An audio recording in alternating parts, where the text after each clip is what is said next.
We needed more of that fight and less of Elliot singing that whole fucking song. Yeah, song was way too long. Yeah, way too long. We were expecting a character to die this episode, and my golly, we got it. I am sad that he died, but he had it coming. Raise your hand if you agree with that. having fake Cassie on that like carousel pony, everyone knew that was about Cassie. Everyone was like, oh, that one night at the fair she did that. I want to know what administrators approved this. The mom was the only adult in the room. Don't they supposed to tell you what you're being arrested for? I wanted to know the real exact reason why he was getting arrested. Raise your hand if you think that Rue and Jules will ever be a thing again within the show. Welcome everyone, I'm your host William Yelton, and today we'll be talking with 9 strangers who have just finished watching season 2, episode 8, the finale of Euphoria for the first time. Tonight we hear these Euphoria superfans' raw reaction as they debate, review, and analyze the episode.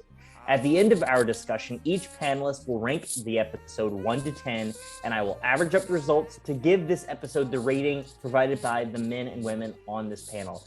In the description box below, there are time codes to this discussion. If you like what you see, please click that like and subscribe button. Any support is greatly appreciated. Without further ado, I present to you this episode of Who Needs a Film Critic?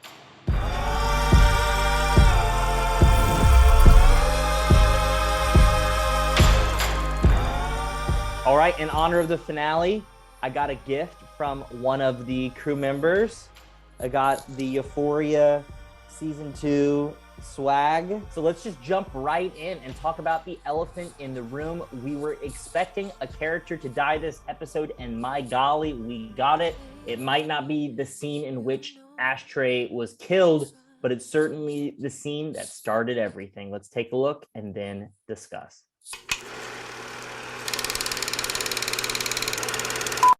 The fucking cops found Mouse's body.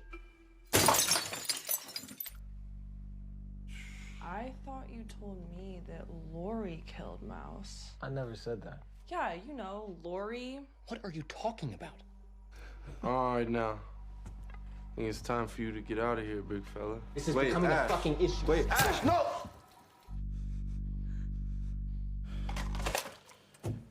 All right, thoughts on that scene? What was going through your head during all of that? I really think that he deserved it, because why are you not listening to your brother, first of all? Why are you acting like this is a video game? I am sad that he died, but he had it coming. Raise your hand if you agree with that.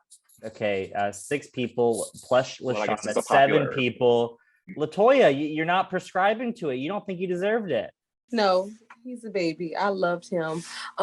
He grew up in the, I can't say industry. This is not music, but he grew up in this lifestyle. So he only knows to protect, because it looked like that's all he's been doing was protecting his brother. So it's like anytime something happened, he's right there, Ashtray right there, ready to protect or go over and beyond. So it's almost like it was meant for him to do this. Yeah, he grew up in an environment like that, but I felt like even in that situation where he was like, beating the shit out of Cal, he eventually listened to, to his brother to stop it after he pulled his hoe card. So I was just like, I don't understand this whole, I get it. You're going to go down. You probably don't want to go to jail. So you just like, fuck it. I'm just going to go Cleo style and set it off. But like, I don't know. I was so disappointed. He also killed Mouse, right? He also killed Mouse and didn't listen either. Yeah. He's a kid after all. Like, he just couldn't take the pressure of that moment. And I just felt bad for him. I agree with both of those points of view. Sure, I agree that he deserved it. He, killed 2 people in the show, Mouse and Custer. So I think that was the only solution. But as he is a kid that has only grown up, like, being in the game and seeing violence, his only solution to that was, I think, suicide by cop. Outside of the show, I did hear that he wanted out of the show, because I did hear that he's in the boxing. He wants to focus on boxing. My theory is that, and there's been a couple other shows that have had the same issue, which is you have a person who is in their preteen years. Right, going through puberty. Zendaya is the most popular actress probably on the planet right now. It probably will be 2 years before Euphoria season 3. You know what would happen if they came back? He would look probably 6 years older. He already looks older in this season. I have a side-by-side comparison to show you. Here on the left he was a baby. Season baby. 2. Oh Here is season Lord. 1. So the problem with Euphoria is it's a high school show. It could potentially work if it was a show that you could say, all right, this is 2 years later. But it's not that kind of show. So that's my theory of why they had to kill Ashtray. I was just more upset that didn't nobody get to see how good Fez was looking. Like, y'all done messed up this man's whole fit. I mean, I needed to be like, somebody got to see me. Like, Fez gave me that energy. Somebody got to see me. Even if it's not Lexi, the rest of y'all better take note. I look good. Like, Fez look good. And then they had to go mess it all up because it's so snitching dude just doing too much. I don't like it. You messed up my man's fit. And then that flashback that Fez had afterwards by the sink where he's thinking about all the conversations he had about the Little House in the Prairie, which was a show I grew up watching. I was like, yo, how can this happen? But and they were in love and they were gonna have 3 kids. I was just like, and he just saw his whole life flash in front of him and know that it's coming to an end. Last thing I want to talk about with this scene, which is for me, this was the first scene where I said, you know what, I like this character. Did anybody else think that? Or are we just all mad that she didn't reveal it sooner? For sure, yeah. She started to feel more for Fezco than him. And I think being in that room is when she felt that moment, right? She was alone with Custard and she had that, like, you know, he said, don't, you know, I'm going to come in, don't say anything, whatever.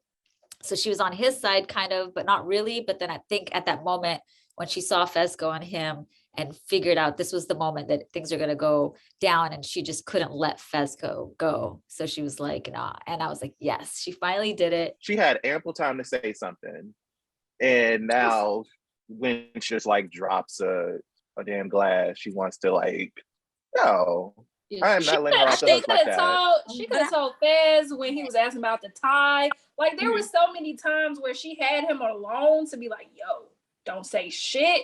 Or, you know, do it. And especially because she's been around Ashtray to know that he's so like turned up. You have to also consider that it was a very sticky situation for her going in. Because like, that's the guy she was dating. And she didn't know that guy was going to get killed. So I like how her character evolved in the last episode. But I have to agree with like whoever said that she should have said something before 100%. Like, she kind of messed that up, but like the fact that she still showed loyalty to those 2 people like that, like literally won my heart. Like, I think she's my girl crush now. I love her.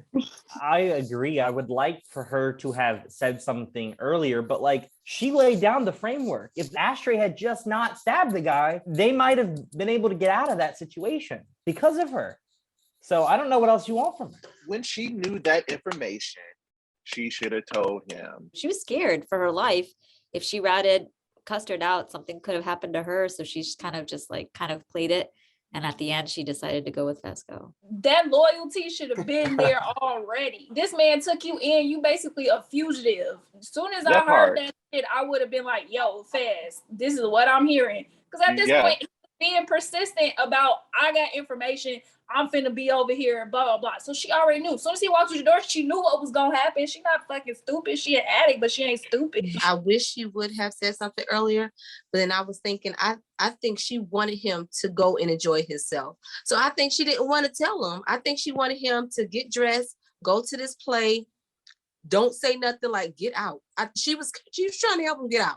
She wanted him to go and enjoy himself, not be caught up in whatever Custard, whatever his name is, in his mess. She wanted him to leave. Like if he leave, he have nothing. Can't say nothing now because you have no one to talk to. And I think that's what she's really trying to do, get him out the door so he can go and be with his girl. Okay, well, we've talked about the Fez storyline during this episode, but now I'd like to transition to the continuation of the other cliffhanger from last week's episode, which was Cassie brewing at the door of the theater. Tonight, we got that end result, and for anyone looking for a cat fight, you certainly got it. Let's take a look.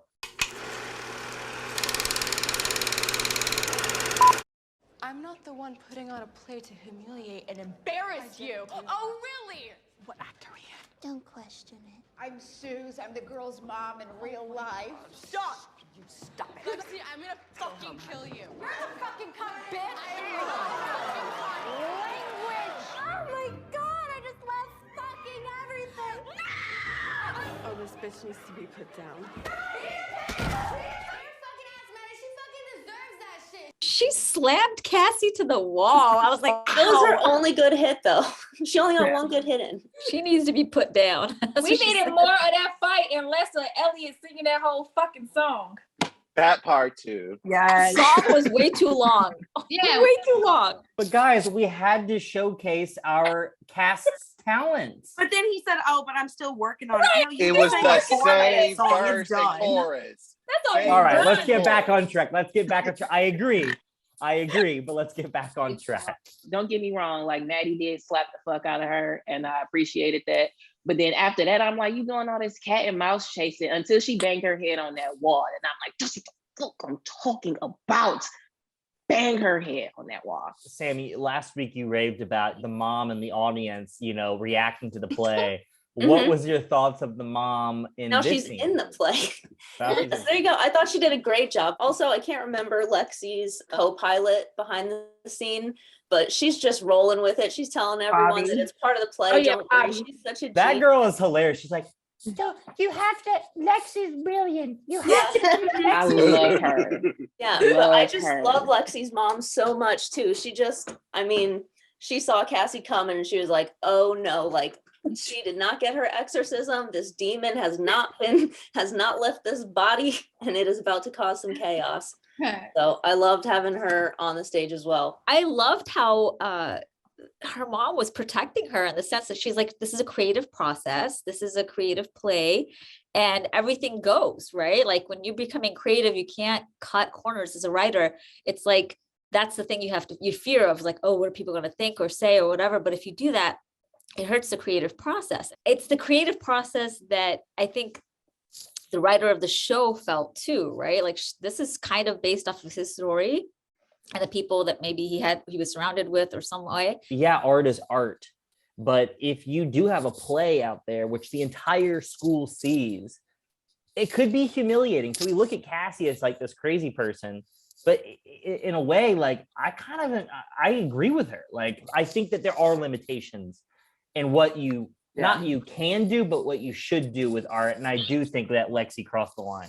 Yeah, I completely agree. Having fake Cassie on that like carousel pony, everyone knew that was about Cassie. Everyone was like, oh, that one night at the fair, she did that.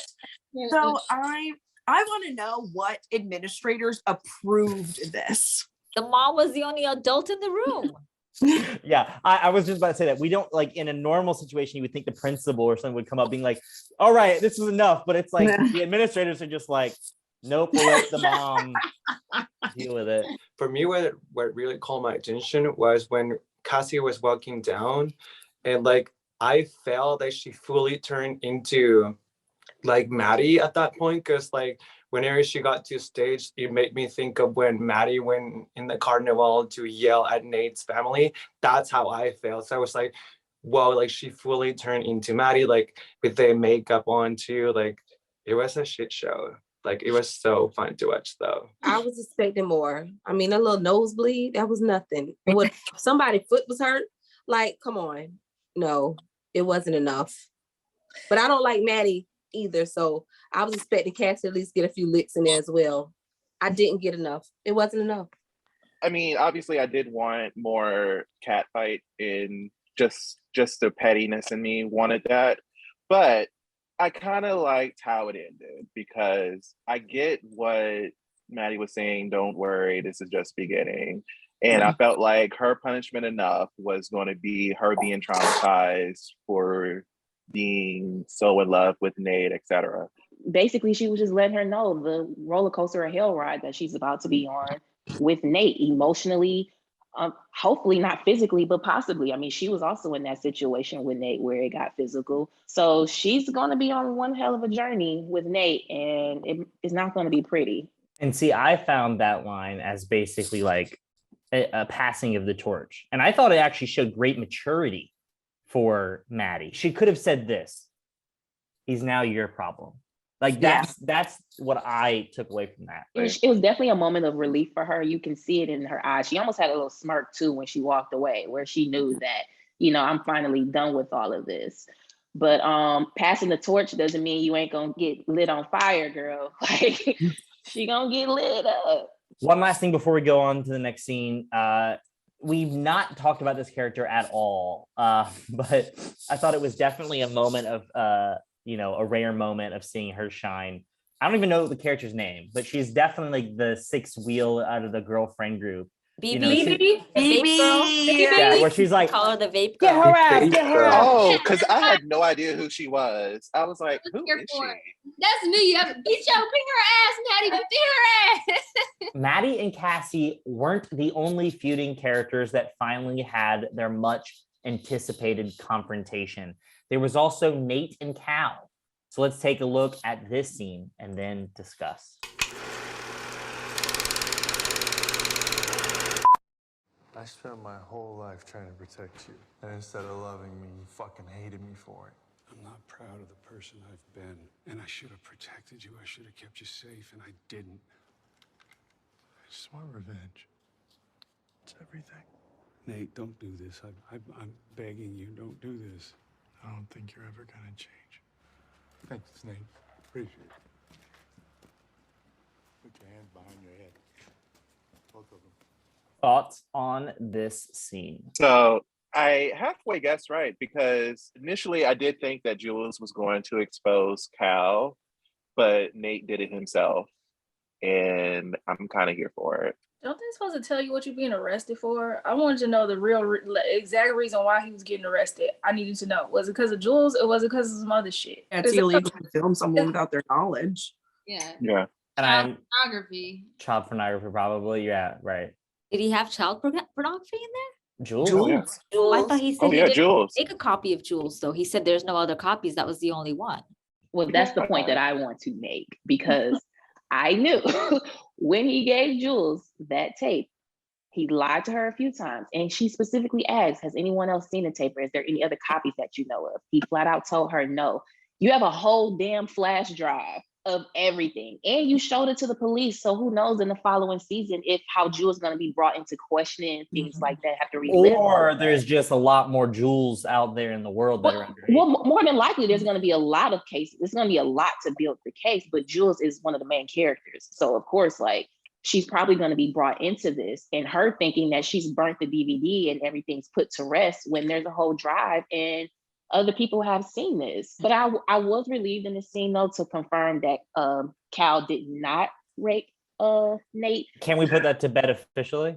I don't think He so. had dreams of He it. said that. I thought he confirmed that. I mean, he had dreams of it, but that could be repressed memories as well. I'm definitely less on that bandwagon than I was before, but I'm not willing to be like all the way, no, it didn't happen. I'm still a little... He said revenge. I was like, God, like, what did he actually do? I was trying to think, like, what was it that he was really mad at? Because what it was is he had a place where he kept locked up videos. He didn't expect his son to see it. He said, I wanted to keep you protected. But, you know, and he went in it. I don't know. I was kind of confused on what he meant by revenge. But he even says himself, like, I'm regretful by how I raised you. So it's just like, there does seem to be a missing piece somewhere in the puzzle that we just don't know yet, provided the evidence that we have. Yeah, because going back to season 1, like, I mean, I don't know, maybe it was just like a power trip that Cal was on when, like, they got into the argument in his room and he, like, pinned him down on the floor and then he just went fucking crazy. And I was like, I feel like that's some shit. If somebody is doing some inappropriate shit to you, like, you just automatically get that PTSD. That was my thought, was like that maybe he like abused Nate as a kid. That's what we were saying last week. Yeah, that was the predominant theory, at least, you know. Especially with the conversation that the mom had with Nate of her noticing a change in him. It's kind of the biggest clue for me that something happened, and just I got a sense of confirmation that it happened from this scene. Like, that was the revenge, the, the hate, everything was just, I think he did. We can't have a Nate scene without talking to our Nate hate expert, LaToya. Before we hear from her regarding this scene, check out this montage of every time LaToya has thrown shade at Nate. I can't stand him. That's probably my least favorite character. Y'all know I don't like Nate. And he just flat out lied. I did not feel bad for Nate, especially. I still don't like him. I don't feel sorry for him. Boo him. You know I don't like Nate. So I love the way he felt. I was like, get him. Coming from Orangeburg, South Carolina, we have LaToya talking about her thoughts on Nate this episode. LaToya, Nate finally did something right. You should like him now, right? No, still don't like him. I'm never gonna like him. His dad had every right to send him to jail when he choked poor Maddie, and just all the things that he did. He need to go to jail for threatening my girl Jules. I mean, listen, he should be in jail with his daddy. Like, why call the cops on your dad when he was basically protecting you the whole time? And now you want to be a little sellout. I don't like him. He needs to go to jail, and I think that was very unfair for him to just like rat out his dad like that, because after all, that's your dad. That's who raised you, even though like there's issue between them. Like, I feel like Nate is finally becoming him, like somehow. But I don't know, I don't like them. None of them. Who wants to be Team Nate? He's trying to do the right thing, right? He's trying to turn him in. He's, trying to one step at a time be a good person. I mean, he doesn't know how to do it because he wasn't raised to do that, right? So I feel like he doesn't know any better. He had a role model that did it. And yeah. I hear everything that y'all are saying, but saying that Nate's trying to do something right, I totally have to disagree with that. Like, Nate is never trying to do the right thing. Like, you guys will never be able to convince me that he's ever trying to do the right thing. I'm not buying it. Like, I don't buy it at all. I'm not saying he doesn't belong in jail. I mean, he belongs in jail. I'm just thinking that he's trying to, I don't know, he did say he was trying to get revenge. So I don't know. Call me the tree hugger hippie, okay? I just always see the good in everybody. I really think he's trying to undo the trauma he went through. He went through some kind of trauma because, I mean, that fight that you reminded us of where Cal and him fight, that was very aggressive, right? It didn't seem like it was the first time either. Maybe that's why he brought the gun in, and he knows what his dad is capable of. But yeah, there's something we're missing. I've kind of danced around the bush tonight a little bit, but to me, the theme of this episode was airing out past grievances. So whether it was Fez and Custer, Nate and Cal, Maddie and Cassie, or in this last case, Rue and Jules, this episode gave us many conversations that we have been waiting for. So for our last scene of the evening, let's take a look at the final scene of the episode, which focuses on Rue and Jules. Let's roll the tape. I just wanted to tell you that I love you and I miss you so much.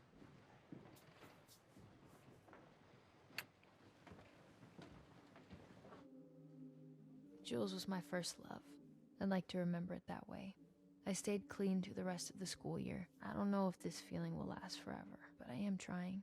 The thought of maybe being a good person is what keeps me trying to be a good person. Maybe there's something to that. And just like that, season 2 is over. I hope they never get back together ever again. I was so glad.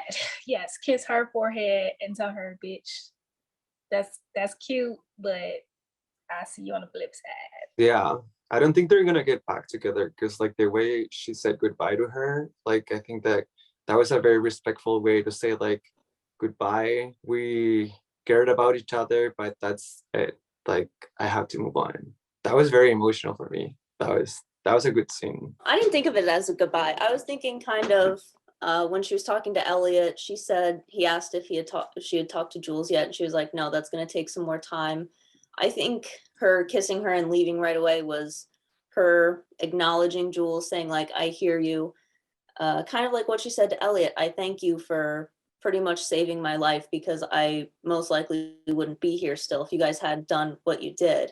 But I just don't have the words to say what I need to say to you right now. So I think she just needs some time. I think she's gonna not get back together with her necessarily, but I think they're gonna come back and like sort it out. Raise your hand if you think it was a goodbye. 1, 2, 3, 4, 5. All right, LaShawn's on the bubble. Markeisha, you don't think it was a goodbye? I don't think it was a goodbye, but I also don't think their relationship will be the same. I think it was more so like a not right now, you know.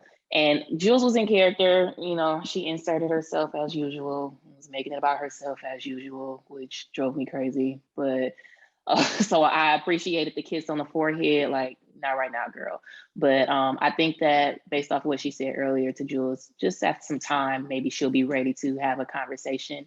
But as far as like a full hash, I don't think they'll fully hash it out. I think it'll just be a forgiveness and apologies and things like that. I don't think they'll be friends again or lovers. It could still very well be a goodbye. You still have a conversation afterwards. Like, you're just acknowledging that this chapter is no longer, and yeah, sure, we can talk about it. I've had that where it was clear, you know, it ran its course, and then years later we had a conversation about everything, but it was still a goodbye. We just picked up and talked about it afterwards. I think she's trying to go back to her old life, right? She realized her whole life was with Lexi and her friendship and how she was and that interaction. And then Jules was a different phase of her life where she said, I was high most of the time. And she was my first love, but she made it like she's going to love again to someone else, right? It's her first one, but not her last. And it was interesting for me to see her and Lexi talking about how life was. And she said, thank you for showing me how my life was, and that it has been hard and it's okay for me to be broken or feel broken. And I thought that was a very beautiful part of that. Raise your hand if you think that Rue and Jules will ever be a thing again within the show. As a couple or yeah, as a friends? couple, No. as a couple. As an addict, you can't go hang out with the people that you were high around. You know what I mean? Well, I think that she basically said that she cannot hang out with Elliot again. But Jules always wanted her to be sober. So I don't know if you could say that about Jules. But she also brought out emotions that made her want to do drugs. Correct. But exactly. She's probably just getting rid of all of the people that make her want to do drugs. But the other argument of that is that the one person that made her get off of drugs was Jules, right? It wasn't for good reasons. It wasn't for pure reasons. But since we've known Rue, the one and only time that she got off of drugs and was sober was when she was with Jules. But that's why I feel that the relationship is over, because she needed to get sober for herself, not for Jules. But she also did say in the narration, which is a very interesting way of wording it, which she says, I stayed sober for the rest of the school year. Because, you know, she better get high again. Like, she didn't say forever, right? Like, when is this narration taking place? I don't know. Before we get to the review, I have one last question to ask, which is... Where the hell is Lori? Yeah. I was about to say, where the hell is Lori? Oh my gosh, my ideal last scene was going to be Rue walking out of that by the school buses in the alley and just getting snatched. I was waiting for it. Rue, I've been looking for you. You lied to me again, Rue. You lied to me again, Rue. Which season, now that season 2 is over, did you like the best? Did you like season 1 or season 2 more? And then we will analyze the results. The results are in. 88% of the panel, 7 out of 8, slam dunk, say season 1. 1 person out of the panel say season 2. Raise your hand, whoever the one person was who liked season 2 the best. LaShawn, why? I only said season 2 because of that one episode where she went crazy with the withdrawals. I just felt like that was pure genius. And who wants to be the season 1 defender? I feel like even though that was my favorite episode of the season, like, and as powerful as it was, it can't carry a whole fucking season for me. I feel like there were a lot of why does this even matter points that I asked myself throughout this season. I feel like some of the storylines, they just fell flat. I feel like season 1 overall was way more cohesive. This season was very busy. Like, he was just throwing things in there, and then we never like figured out what the point of it was. So I don't know if he was just doing that to set up for season 3, because he's running out of things to talk about, which he needs to hire writers for season 3. He can't be the only writer at this point. All right, there is only one thing left to do, and that is to review. Each of you has sent me your ratings for the episode. 1 to 10, 1 meaning you hated it, and 10 being you absolutely loved it. I have averaged all the numbers together, and it is time for me to reveal the results. Tonight, the panel has rated this episode as a 7.6, which puts this episode in 6th place in the season. I rated this episode a 6. This is the lowest that I've rated an episode this entire season. I think I had the highest expectations for it, obviously, because it's the season finale. They had so many things that they brought up that they just didn't wrap up. I think throughout the entire season, they just try to do way too much. And this episode, more so than the last episode, I kind of found myself like wandering off, like spacing out. It just wasn't the season finale that I wanted for this entire season with what they were trying to get across with the story. I rated it a 5. I did not like that episode at all. Literally not one bit.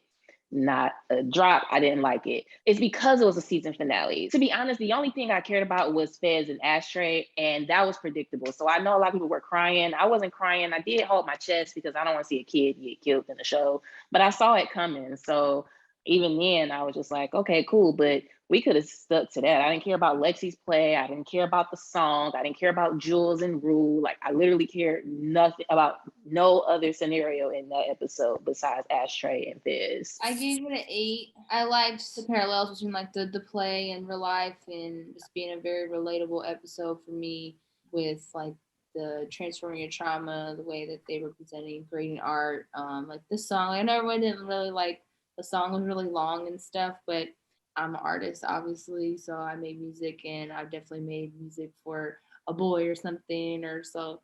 I don't know. That was, and I actually liked his song. I'm just gonna say that. Nice song, but we didn't need to hear 3 minutes of it. It was way too long. Like, I'm 100% for that. I wanted to be nice, and I gave it a 10 just because it was a season finale. A lot of my favorite characters got a lot of screen time. Lexi and Faye. I love Faye, and also because a lot of the storyline finally unfolded. And also I got like mixed feelings here, and I thought people were gonna score it lower, so I decided to give it a 10. Playing the strategic game. Yeah. All right. That concludes today's discussion on season 2, episode 8 of Euphoria. Check out all the previous episode panels by clicking that button above me. I would like to very much thank the panelists for giving me their time over the past 8 weeks. It has truly been an amazing journey with all of y'all. For the panelists who couldn't make tonight's episode, thank you as well. Remember to like, share, and subscribe to the channel. Coming up on Who Needs a Film Critic, be on the lookout for the 3rd Harry Potter panel featuring a group of strangers who have never seen the movies nor read the books, as they discuss my favorite movie of the franchise, Harry Potter and the Prisoner of Azkaban. And we will also be having a panel with horror movie enthusiasts who are eager to talk about the new, extremely intriguing looking movie, X, which comes out to theaters on March 18th. I see LaShawn nodding. I guess he will be on that panel. That's all for tonight. Euphoria season 2 is over. Who Needs a Film Critic? Euphoria panels are over. But hopefully, some of this panel and more will be back to talk season 3. I'm William Yelton. Thanks for joining us week after week. Good night.